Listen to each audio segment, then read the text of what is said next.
ओम नमः शिवाय। मैं संजीव कुमार अपने YouTube channel astro bonanza James में अपने सभी ज्योतिष प्रेमियों का हार्दिक अभिनंदन करता हूँ। आज का मेरा ज्योतिष का विषय है सुनहरा मौका। श्राद्ध पक्ष, पितरों को ऐसे प्रसन्न करें। यह विशेष पक्ष 1 सितंबर से 17 सितंबर तक आ रहा है, जिसमें हम सबको अपने पितरों को प्रसन्न करने का प्रयास करना चाहिए। इसका कारण आपको बता देता हूँ। पितरों में ही देवी देवता, और यदि पितर नाराज तो देवी देवता नाराज। और जीवन में फिर जो कठिनाइयाँ इंसान को झेलनी पड़ती हैं वो बताना बहुत ही मुश्किल है, बहुत मुश्किल। एक नहीं, अनेकों परेशानियाँ, पता ही नहीं चलता कहाँ कहाँ से क्या परेशानी आ रही है। तो इसलिए देवों की पूजा, देवी देवताओं की पूजा करने से पहले अपने पितरों को पहले प्रसन्न करना चाहिए। पितर प्रसन्न हैं तो पूजा भी फलित होती है, अन्यथा पूजा भी फलित नहीं होती है। जितनी भी आप पूजा कर लीजिए उसका कोई लाभ नहीं आपको मिलेगा। अब 1 सितंबर को पूर्णिमा का श्राद्ध है और 17 सितंबर को सर्व पितृ अमावस्या का आखिरी श्राद्ध है, जिसमें सभी पितरों का, ज्ञात अज्ञात पितरों का श्राद्ध, पिंडदान, तर्पण इत्यादि किया जाता है। मैं आपको बताऊं, वैसे तो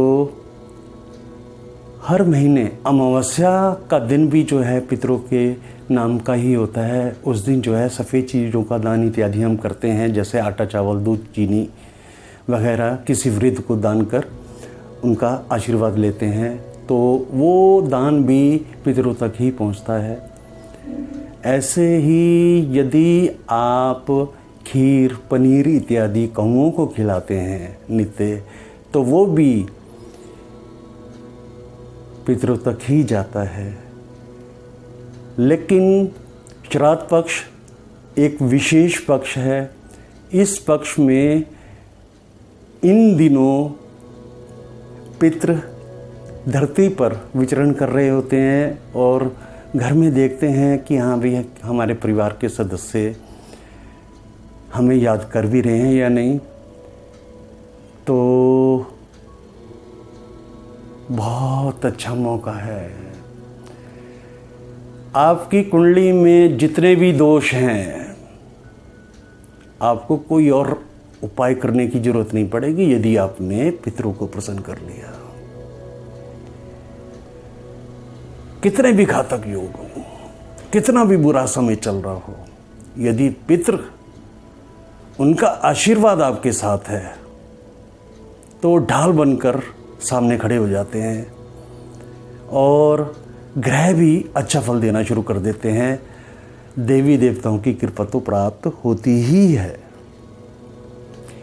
आज मैं आपको बताऊं, मैं आपको जो तरीके बताऊंगा, आप उस तरीके से इस सुनहरे मौके का लाभ अवश्य उठाएं और घर में खुशहाली, समृद्धि इत्यादि पाएं।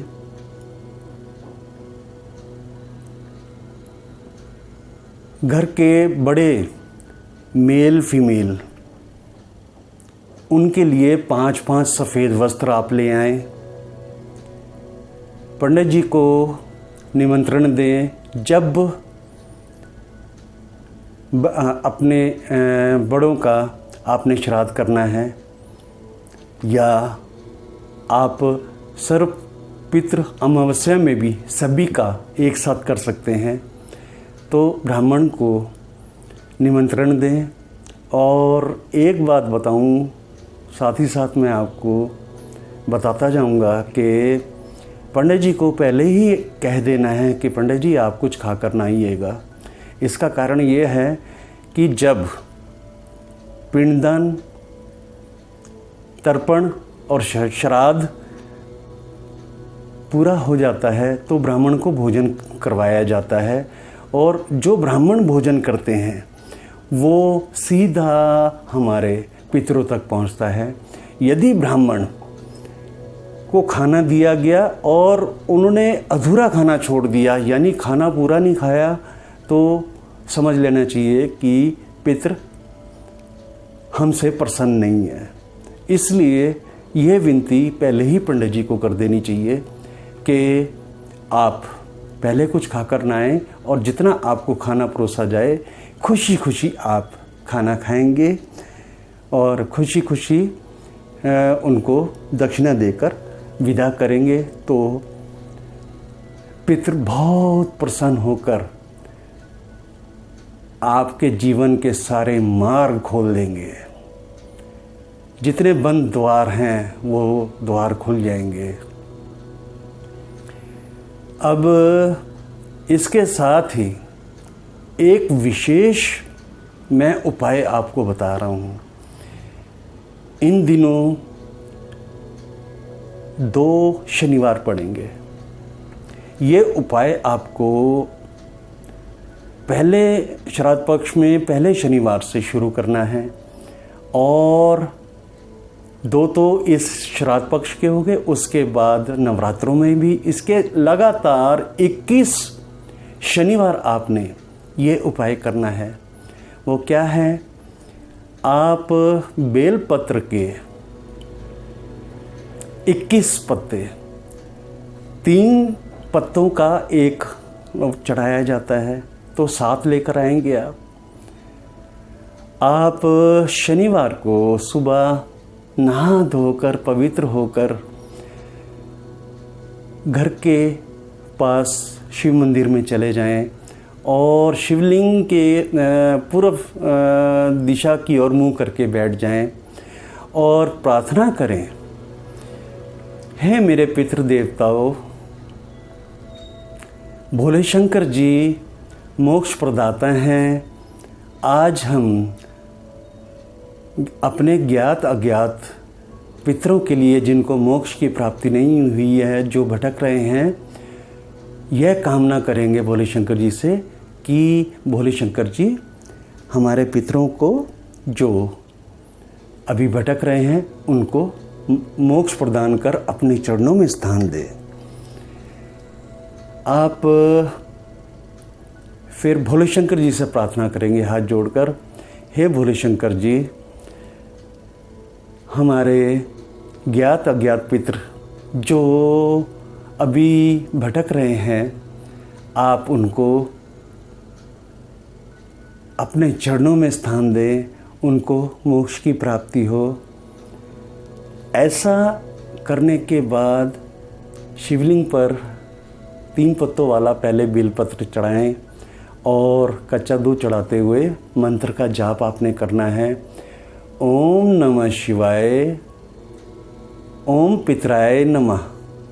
ऐसे ही दूसरा 3 पत्तों का बेलपत्र चढ़ाएंगे, कच्चा दूध चढ़ाएंगे, ओम नमः शिवाय, ओम पितराय नमः। ऐसा आपने 7 बार करना है, यानी 3 पत्तों वाला बेलपत्र 21 बेलपत्र चढ़ गए। उसके बाद माथा टेक कर भोले शंकर जी से हर शनिवार को 21 शनिवार तक यही प्रार्थना करनी है, भोले शंकर बाबा जी हमारे ज्ञात अज्ञात पितर, उनको जो भटक रहे हैं, उनकी आत्मा जो भटक रही है, उनको मोक्ष प्रदान कर अपने चरणों में स्थान देकर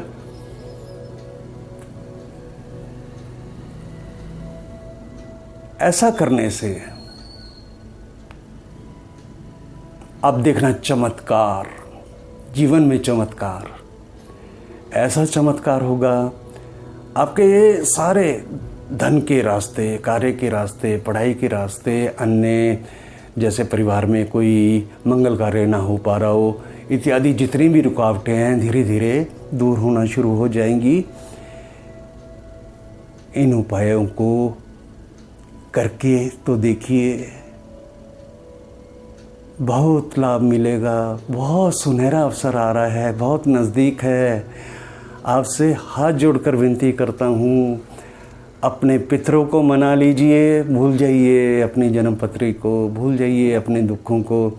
और हमारे पितृदेव, माता पिता, हमारे पहले गुरु, जिन्होंने हमें यह धरती दिखाई, और उनके बड़े दादा परदादा, दादी परदादी, नाना नानी, परनाना परनानी इत्यादि एवं अन्य। एक चीज़ और आपको बता देता हूँ कि घर में यदि किसी की अकाल मृत्यु हुई हो, जैसे एक्सीडेंट के द्वारा या किसी बीमारी के द्वारा इत्यादि इत्यादि, तो उनका श्राद्ध जो है चतुर्दशी को किया जाता है। विशेष लाभ उठाने के लिए आप यह कार्य जो बताए गए हैं ज़रूर कीजिए।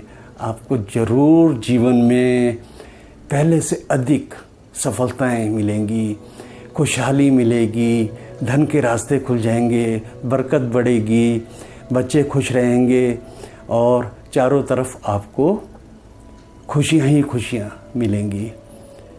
तो अब मैं अपने वीडियो को विराम देता हूँ। यदि आपको यह वीडियो पसंद आया तो आप वीडियो को लाइक कीजिए, चैनल को सब्सक्राइब कीजिए और बेल आइकन के बटन को भी दबा दीजिए और कमेंट्स भी दीजिए। उसमें आप अपने विचार रख सकते हैं। आप भविष्य में जो किसी विषय पर वीडियो देखना चाहते हैं वो बता सकते हैं। आपको मैं ज़रूर उस विषय पर वीडियो बना कर दूंगा। अब यदि किसी ने अपनी जन्मपत्री दिखानी है तो भी हमसे संपर्क कर सकते हैं। और विशेषकर हमारा रत्नों का व्यापार है तो 100% natural government lab certified gemstones खरीदने के लिए भी आप हमसे संपर्क कर सकते हैं और हम बहुत ही उचित मूल्य पर यह रत्न उपलब्ध करवाते हैं। आखिर में दोबारा से मैं अपने ज्योतिष प्रेमियों का हार्दिक अभिनंदन करता हूँ। बहुत जल्द आ रहा हूँ नए विषय पर नया वीडियो लेकर। तब तक इंतज़ार कीजिए। ओम नमः शिवाय।